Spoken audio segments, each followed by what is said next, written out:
Hello guys, good morning. So today is Sunday,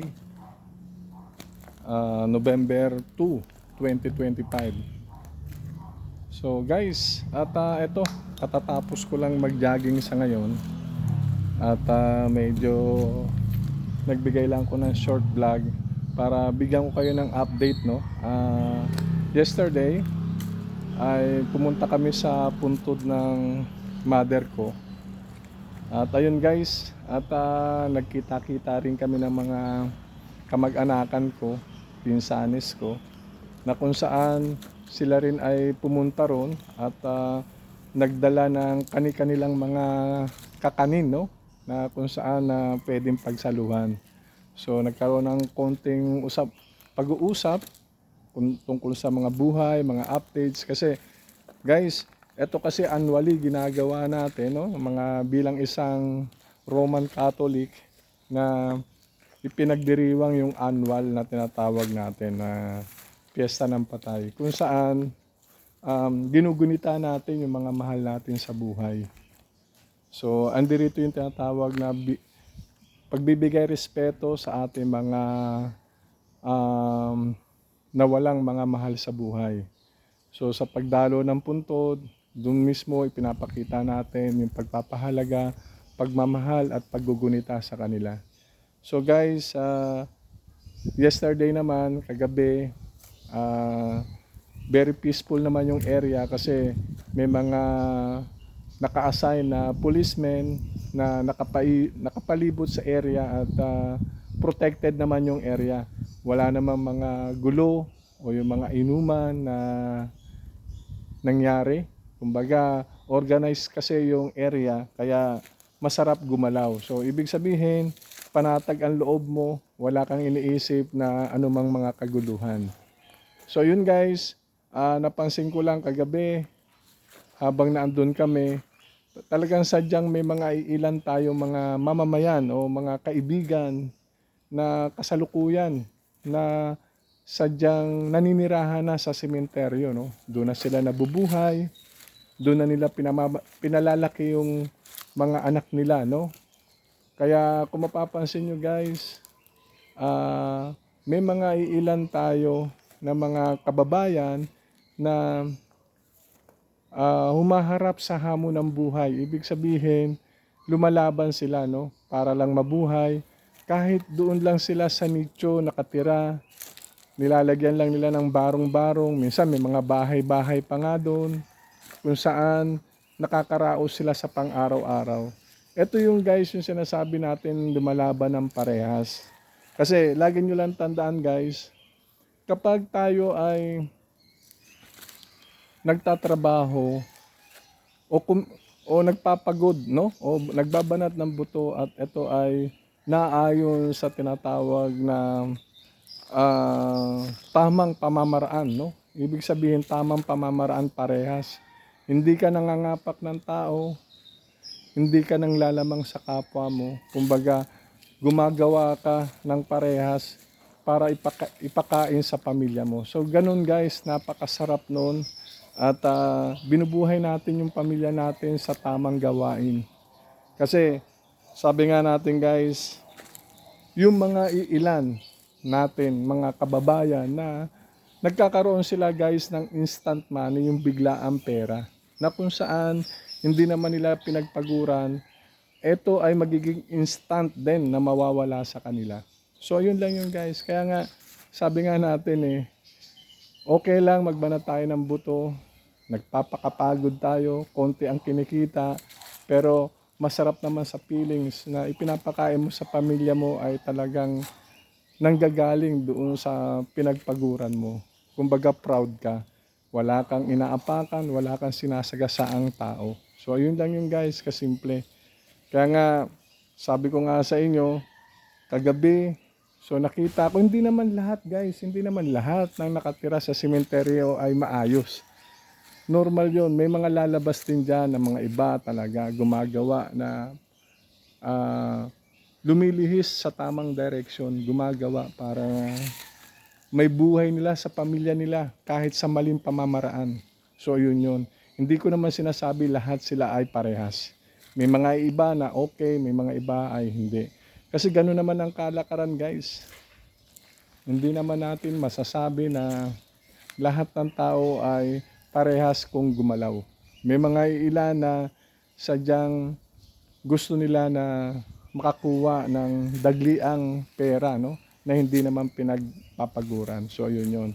Kaya nga guys, sabi ko sa inyo, tama-tama lang, parehas lang ang gagawin natin.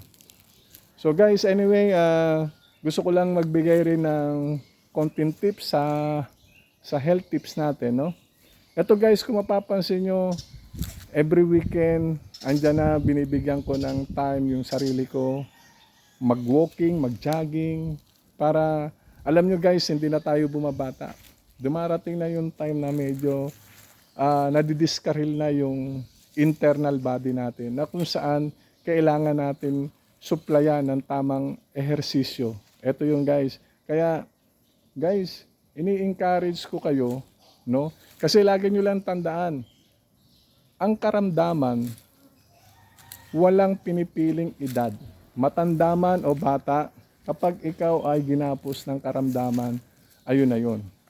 Napakahirap guys, kapag tayo ay may sakit, mapapansin nyo, kahit sabihin natin may health card ka, na ikaw ay connected sa company, okay, nagagamit mo yung health card mo, pero guys, lalabas ka pa rin ng pera. Bibili ka ng gamot, hindi naman covered ng health card yan, sarili mong pera, bibili ka ng gamot. Ayun, iniisip natin na hindi ganun kabilis o kasarap na magkaroon ka ng sakit. Affected yung panahon mo, oras mo, sarili mo, at the same time, yung budget mo. Kasi mauwi lang yan sa pagbibili mo ng gamot. Kaya nga guys, ini-encourage ko kayo, walking lang. Kahit ayaw nyo mag-jogging, walking lang. Bigyan nyo lang ng 15 to 20 minutes. Kayo ay pawisan. Ito ay malaking bagay na guys. Ito yung mga cholesterol natin. Bad cholesterol, nawawala yan. At the same time, yung tinatawag na calories na binuburn niya o sinusunog niya, malaki. No? Kaya, sabi ko nga sa inyo guys, ang pag-exercise o pag-walking, walang involved na pera. Lumabas ka ng bahay mo, kung saan pwede ka maglakad, o kaya sa bahay mo, kung saan ka pwede mag-ikot-ikot na pawisan ka, malaking bagay yun. Kasi guys, kung tayo ay hindi natin bibigyan ng pansin ang ating katawan, parang sasakyan yan guys, kahit anong bago yan. Pag sinabing bago, brand new talaga yan. Kumbaga, ginamit mo na, talagang dumating yung time na in-stock mo. Hindi mo na siya pinapaandar. Kumbaga, pinark mo lang ng napakahabang panahon. Guys, may mga parts dyan na sadyang bibigay. Ibig sabihin bibigay, may mga parts dyan na mag-i-stock up. Kung saan, mapapansin mo hindi na ganoon kaganda yung tunog niya o maaring itiri ka niyan. Parang katawan lang ng tao yan guys. Sabi nga natin, kahit bata ka pa o bata pa tayo, kapag tayo ay nag-aabuso sa ating katawan, definitely hindi tayo gumagalaw, parang pinark din natin yung sarili natin. Guys, alam niyo ang mangyayari niyan? Eto yan. Magkakaroon ng internal parts yung body natin na maapektuhan. Halimbawa, dahil iniisip natin, bata pa tayo, okay pa tayo, kain lang tayo ng kain kahit yung mga kinakain natin ay walang mga masusustansya na pumapasok o intake sa ating katawan. So which is, eto yung guys yung tinatawag na andyan yung sakit, malapit ka sa sakit. Kasi sa pagtaba o tinatawag na BMI guys, madali lang lumaki. So kain ka lang ng kain, wala kang proper diet o wala kang proper exercises na ginagawa, maaring lalaki ka, magiging yung BMI mo, ayun yung sinasabi natin. Kasi ang BMI guys, ito yung tinatawag na sinusukat yung height mo, no? Pag sinukat yung height mo, then yung bigat mo ay hindi na uugma ron sa taas mo. So ibig sabihin, ayun ay yung BMI mo ay sumobra na kailangan mong i-reduce. Kaya nga, etong ganito sinasabi ko sa inyo guys, yung pag-exercise, yung pag-walking, malaking bagay ito.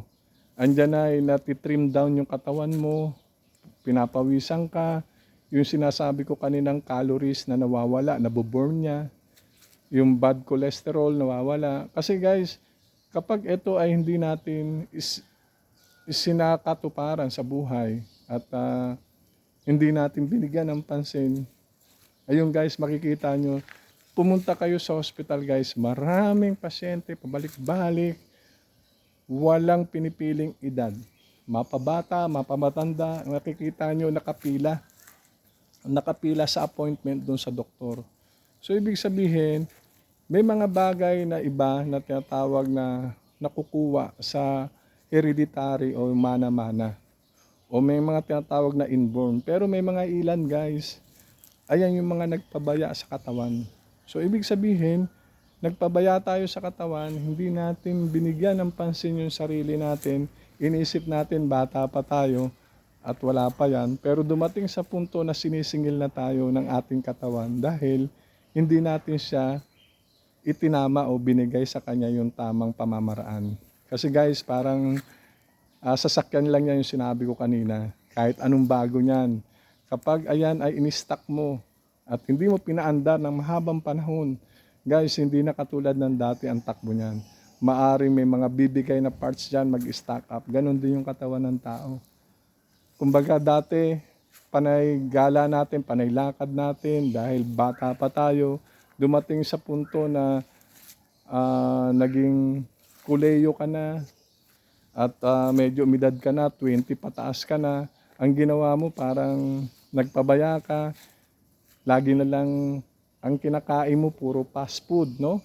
Andiyan na yung umu-order tayo sa Grab.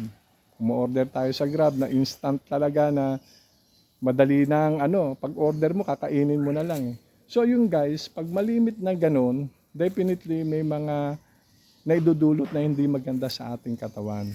Unlike na tinatawag natin yung lutong bahay, na kung saan yung mga gulay-gulay, no? Simple lang yan, gulay lang yan, pero ang sustansya o vitamina na dinudulot sa ating katawan ay triple. Okay? So kaya nga sabi nga natin mahirap kahit anong yaman mo, kapag ginapos ka na matinding sakit, ubos ang yaman mo dahil lang sa pagpapagamot mo.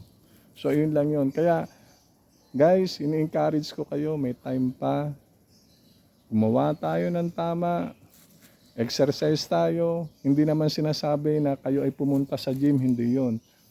Ang gawin natin guys, magbigay tayo ng tamang oras, no? Hindi naman ito ay kawalan para sa atin. Bigyan nyo yung sarili nyo kahit 15 to 20 minutes, walking kayo, galaw-galaw kayo, papawisan kayo, malaking bagay na yun. Huwag nyong sikapin na gagawin nyo ay pagkakain, matulog lang kayo, nagpabaya na kayo, kahit na yung mga masasarap na tinitikman nyo, no? Mga karne na yan, mga taba ng baboy na kung saan sarap na sarap tayo. Normal yon, lalo na yung mga sinigang. Ayun yung mga sinasabi natin na ang sarap kumain. Then pag nabusog tayo sa tanghali, sasabayan natin ng tulog. Ayan. So kapag nasanay tayo sa ganung gawain guys, maniwala kayo sa hindi. Time will come, sisingilin tayo niyan. Baka mapapansin nyo bakit parang madali kang mahapo, madali kang mapagod. At parang yung lakas mo hindi na katulad ng dati. Kasi nga, nai-stack up na yung katawan mo. Kumbaga matagal mo nang pinark, hindi ka nag-exercise. Ayun yung sinasabi natin guys. Kaya nga, ini-encourage natin guys na maging healthy tayo, no? Sabi nga natin health is wealth. So yun lang yun, health is wealth. Kasi nga, ano bang gusto natin guys? Na tayo ay nakaratay sa bahay dahil nga nagpabaya tayo o tayo ay kahit nagkakaedad na tayo ay ganun pa rin yung pangangatawan natin, di ba? Kasi sa tamang pangangalaga lang yan kasi guys, tayo ang may katawan. Tayo nakakaramdam ng sarili natin kung may pagbabago ba. Ikaw na mismo, no? Tayo na mismo. Magigage mo yung sarili mo eh. Maiisip mo na, dati pag naglakad ako okay lang.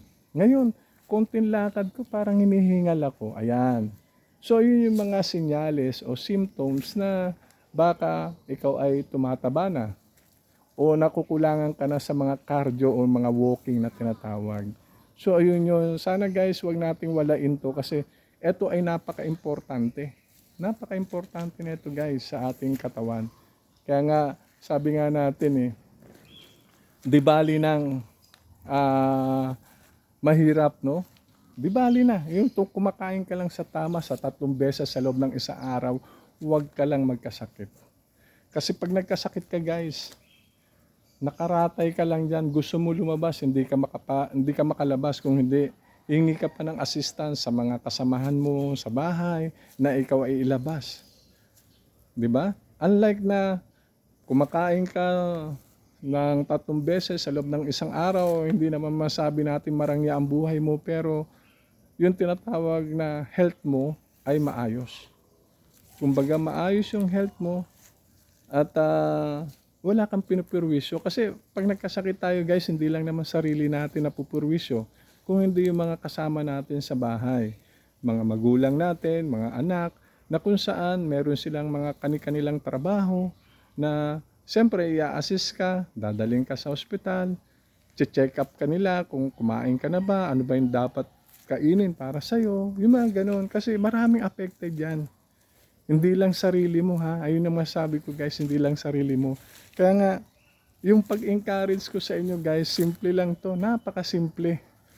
Katulad ng binabanggit ko, walang involved na pera. Basta lang, bigyan natin o paglaanan natin ng pansin ang sarili natin na magpapawis tayo. Maglakad-lakad kayo, walking kayo. Kung nainitan kayo sa umaga, sa gabi, gasino lang yun na 15 to 20 minutes, okay na yun.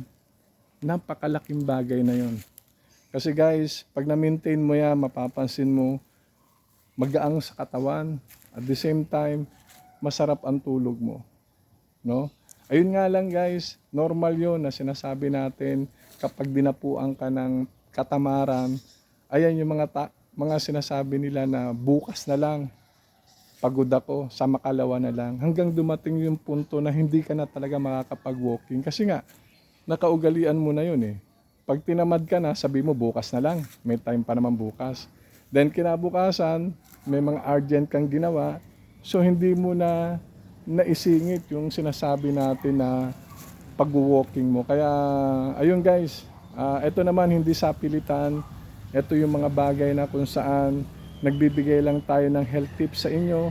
Damputin nyo o hindi, wala namang problema. Pero lagi nyong tandaan at the end of the day, health pa rin ang ating paglalabanan. Kaya mas masarap na mabuhay o tumatakbo ang buhay natin na tayo ay malusog, no? Malusog ang pangangatawan at wala tayong mga iniindang anumang mga sakit, no? Kasi lalo na guys, kung tayo ay nagkakaedad na hindi na ganun ka-power yung katawan natin unlike before. Kaya may mga bagay na dapat nating iwasan, na kainin, na dapat nating pangalagaan yung sarili natin, pangangatawan natin, na alam natin na kapag dumating ang time, nagpabaya tayo guys, marami tayong maaapektuhan na mga pamilya natin, hindi lang sa'yo, no? Sila. Baka nga guys, may mga iilan, pag nagkasakit ka, may time na aalagaan ka, pero pag tumagal, minsan nagsasawa na sila sa'yo, iiwan ka niyan. Huwag mong hintayin yan guys. Kaya ang gawin natin, as much as possible na kaya nating gumalaw at kaya nating magpapawis, gawin natin yon. Ganun lang kasimple. Kaya nga guys, kahit medyo anumang busy ko guys, talagang nilalaan ko yung time na makapag-walking, makapag-jogging, malaking bagay yon. So anyway guys, etong simpleng health tips sana magbigay sa inyo ng kaliwanagan sa ating isipan, no? So ini-encourage ko kayo na hindi pa huli ang lahat. Mag-ano tayo, mag-exercise. So anyway guys, maraming salamat sa inyo sa pakikinig. At shoutout ako dyan sa Pasay, kung saan ako nagmula, kung saan ako lumaki. At sa kaibigan ko dito, sa mga kaibigan ko kung saan ako naninirahan ngayon sa Rosewood. So kamusta ang mga kaibigan ko dyan? Sana maging healthy kayo. At kay Chief Engineer Bete, Chief, at hangad ko na maging mahaba pa, pahabain pa ang buhay mo. At Chief, at may time, papawis, at exercise lang tayo, walking, at panatiliin nating maayos ang pangangatawan, Chief. At hangad ko maging maayos ang pamilya at bigyan ka pa ng lakas at malakas na kalusugan. Ingat ka lagi dyan, Chief. At ako ay sumasaludo sa iyo sa kabaitan mo. At dyan sa mga crew natin on board, nakabakasyon, ayun ang sinasabi ko, no? At iwas lang sa sakit at pangalagaan yung katawan natin, no? Sa mga kaibigan natin nagbabarko at sa mga nakabakasyon din na bigyan natin ng pansin kasi mahirap ang medical ngayon. Pabalik-balik lang tayo sa medical clinic na kung saan may time wala yung doktor, maghihintay ka, ire-repair ka pa doon sa iba na kung saan oras pagod mo na ando, no? At si Paring Binjola, pre, kamusta dyan? At ingat lagi at na lalapit ng iyong pag-uwi. So hangad ko na safe lagi at masaya, alam ko masaya ang barko at lulungkot ang barko kapag ikaw ay bumaba.